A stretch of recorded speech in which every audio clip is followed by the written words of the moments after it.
يا أيها الناس اتقوا ربكم الذي خلقكم من نفس واحدة وخلق منها زوجها وبث منهما رجالا كثيرا ونساء واتقوا الله الذي تساءلون به والأرحام إن الله كان عليكم رقيبا يا أيها الذين آمنوا اتقوا الله وقولوا قولا سديدا يصلح لكم أعمالكم ويغفر لكم ذنوبكم ومن يطع الله ورسوله فقد فاز فوزا عظيما فإن أصدق الحديث كلام الله وخير الهدي هدي محمد صلى الله عليه وسلم وشر الأمور محدثاتها فإن كل محدثة بدعة وكل بدعة ضلالة وكل ضلالة في النار أما بعد.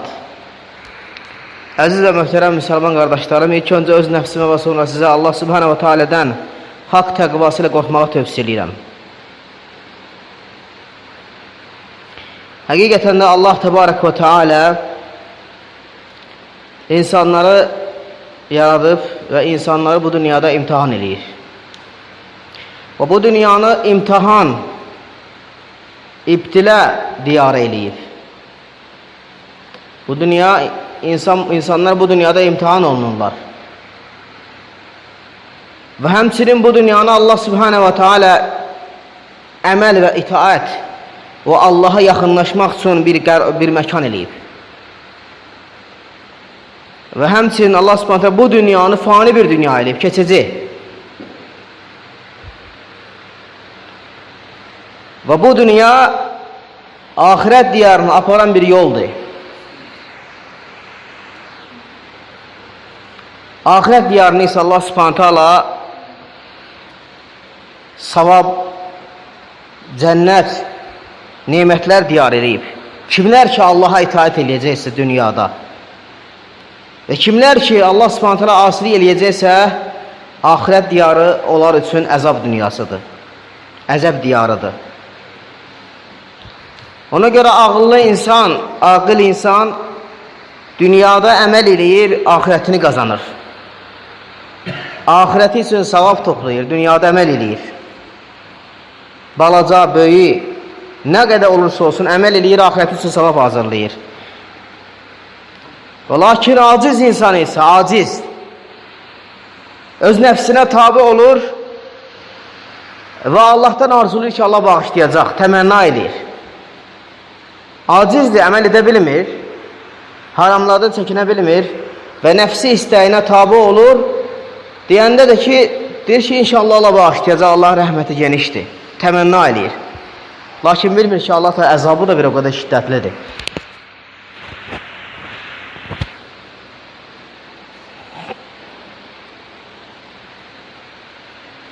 Ona görə insan bilməlidir ki, bu dünya imtihan dünyasıdır. Sən bu dünyada imtihan olunursan, hərə bir yolla imtihan olunur, hərə bir əməllə, bir şeylə imtihan olunur.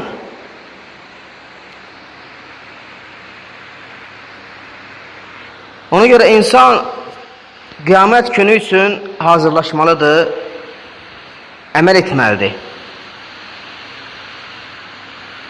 Və biz elə günlərdə yaşayırıq ki, isti yay günləridir hal-hazırda. Yay günlərində yaşayırıq. Və bu isti yay günü də insana nəyi xatırladır? Cəhənnəmin şiddətini. İnsana cəhənnəmin şiddətini, axirətin əzabını xatırladır.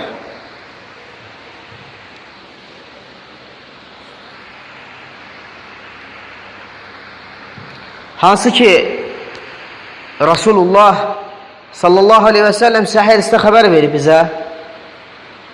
Səhih Qudsi hədisdə buyurur ki, Peyğəmbər sallallahu aleyhi və səlləm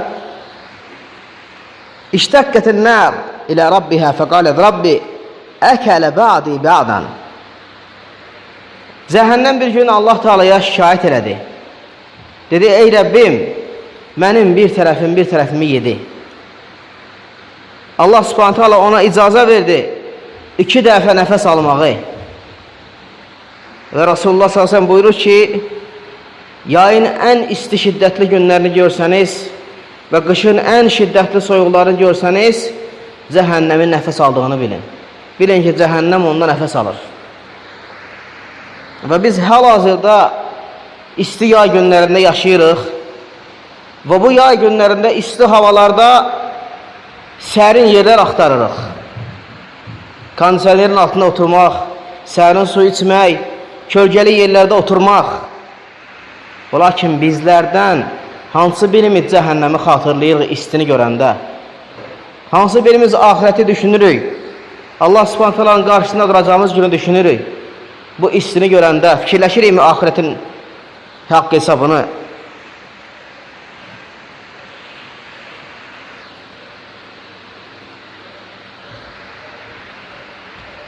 Ona görə bu yay günləri aqil insana fayda verir ki, insan ahireti üçün çalışsın, xatırlasın, insana xatırladır cəhənnəmi.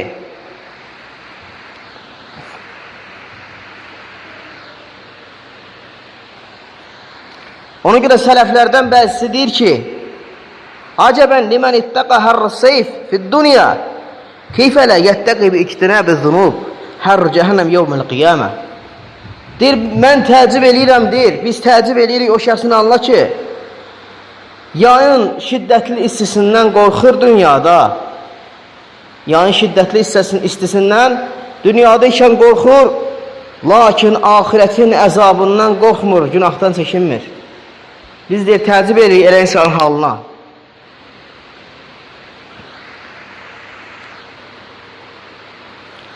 Və Rasulullah sallallahu aleyhi ve sellem bizə hədisdə xəbər verib ki, İdə işləddəl hər fəəbridu bis-salət. İsti şiddətləndikdə onu namazla soyudun. Namazla soyudun onu. Fəinnə şiddətül hər min fihi cəhənnəm. Çünki istinin şiddəti cəhənnəmin nəfəs almasındandır. Və sələflərdən bəziləri cümə günü cümə namazından qaydandan sonra isti yay günlərində qiyamət gününü xatırlayardılar. Çünki qiyamət günü cümə günü baş verəcək. Necə hədisdə sabit olub. Və şiddətli isti olacaq, insanlar məhşər meydanında qalacaq illərlə. Ona görə sələf hər bir şeydən fayda çıxardırdı. Hər bir istidən, soyuqdan, havadan, hər bir şeydən fayda götürüb onu əməl edirdi, ahirət üçün çalışırdı.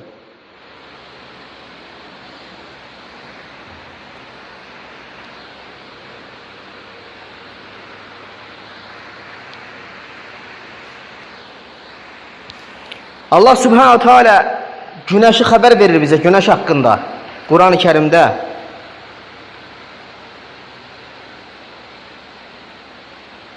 Günəşin istisi bizə nəyi xatırladır? Cəhənnəmin istisini xatırladır. Və günəş haqqında buyurur ki, Allah Subhanahu Teala وَجَعَلْنَا سِرَاجًا وَحَّاجًا. Biz günəşi siracan və həca etdik. Sirac nədir? İşıqlandıran. Hər yanı işıqlandıran, nurlandıran etdik. Bir çıraq etdik günəşi. Və həca nədir? Və həca isti. Yəni biz günəşi hər yanı işıqlandıran və isti verən bir çıraq etdik. Ona görə günəşin hərarəti, istisi qiyamət gününü xatırladır.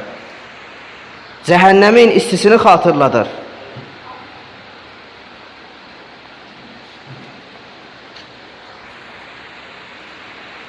Çünki o gün qiyamət günü günəş yaxınlaşacaq insanların başları üzərinə 1 mil yaxınlığında və insanlar istinin şiddətindən tərləyəcəklər. O qədər isti olacaq ki, insanlar məhşər meydanında qalacaq. İstinin şiddətindən insanlar tərləyəcək. Kiminin təri boğazından olacaq, kiminin təri göbəyindən olacaq, kiminin təri dizindən, kiminin təri topuğundan olacaq. Əməlinə görə.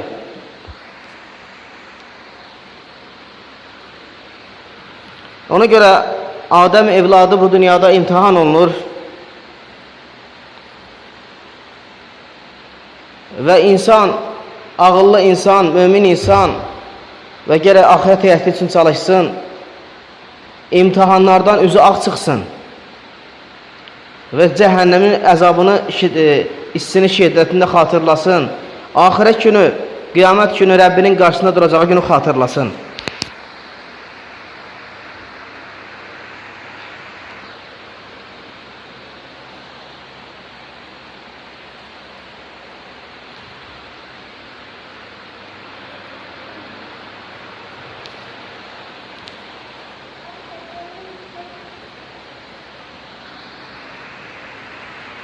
Eğer biz ahirət gününü şiddətli şəkildə xatırlasaq, qiyamət gününü xatırlasaq şiddətli şəkildə, düşünsək orada baş verən hadisələri, nələr baş verəcək, hansı hadisələr olacaq və insan necə cavab verəcək Allahın qarşısında, insanın əməl dəftərli qarşısına qoyulacaq. Heç bir böyük və kiçik əməl qaçırmayacaq, hər bir şey yazılacaq əməl dəftərində. Və biz onu xatırlasaq, doğru şəkildə düşünsək, əmələ və itaətə yönələrik. Və lakin insanların çoxsu ahirəti unudur, ahirəti olan yəqinliyi azdır və yaxud imanının zəifliyindəndir. Ahirət üçün çalışmır. Hansı ki Allah subhanahu wa ta'ala Rasulullah sallallahu aleyhi ve sellem əmr etdi ki, qu anfusakum və əhlikum nara. Möminlərə xəbər ver ki, özünüzü və ailənizi oddan qoruyun. Qu anfusakum və əhlikum nara. Özünüzü və ailənizi oddan qoruyun. Və insan özünü və ailəsini oddan qoruyar əməl və itaətlə. Allaha yaxınlaşdıran əməllərlə və itaətlərlə özünü oddan qoruyar.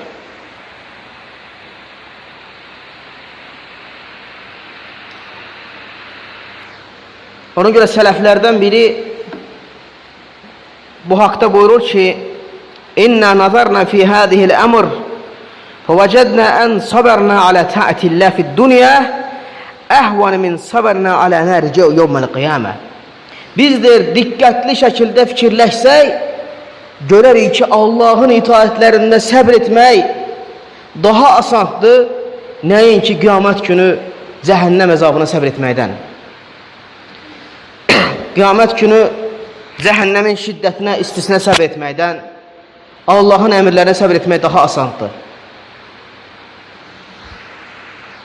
Allah subhanahu ta'ala istəyirəm ki, uca adlarıyla, kəmal sifətləri ilə bizim hər birimizi cəhənnəm əzabından qorusun.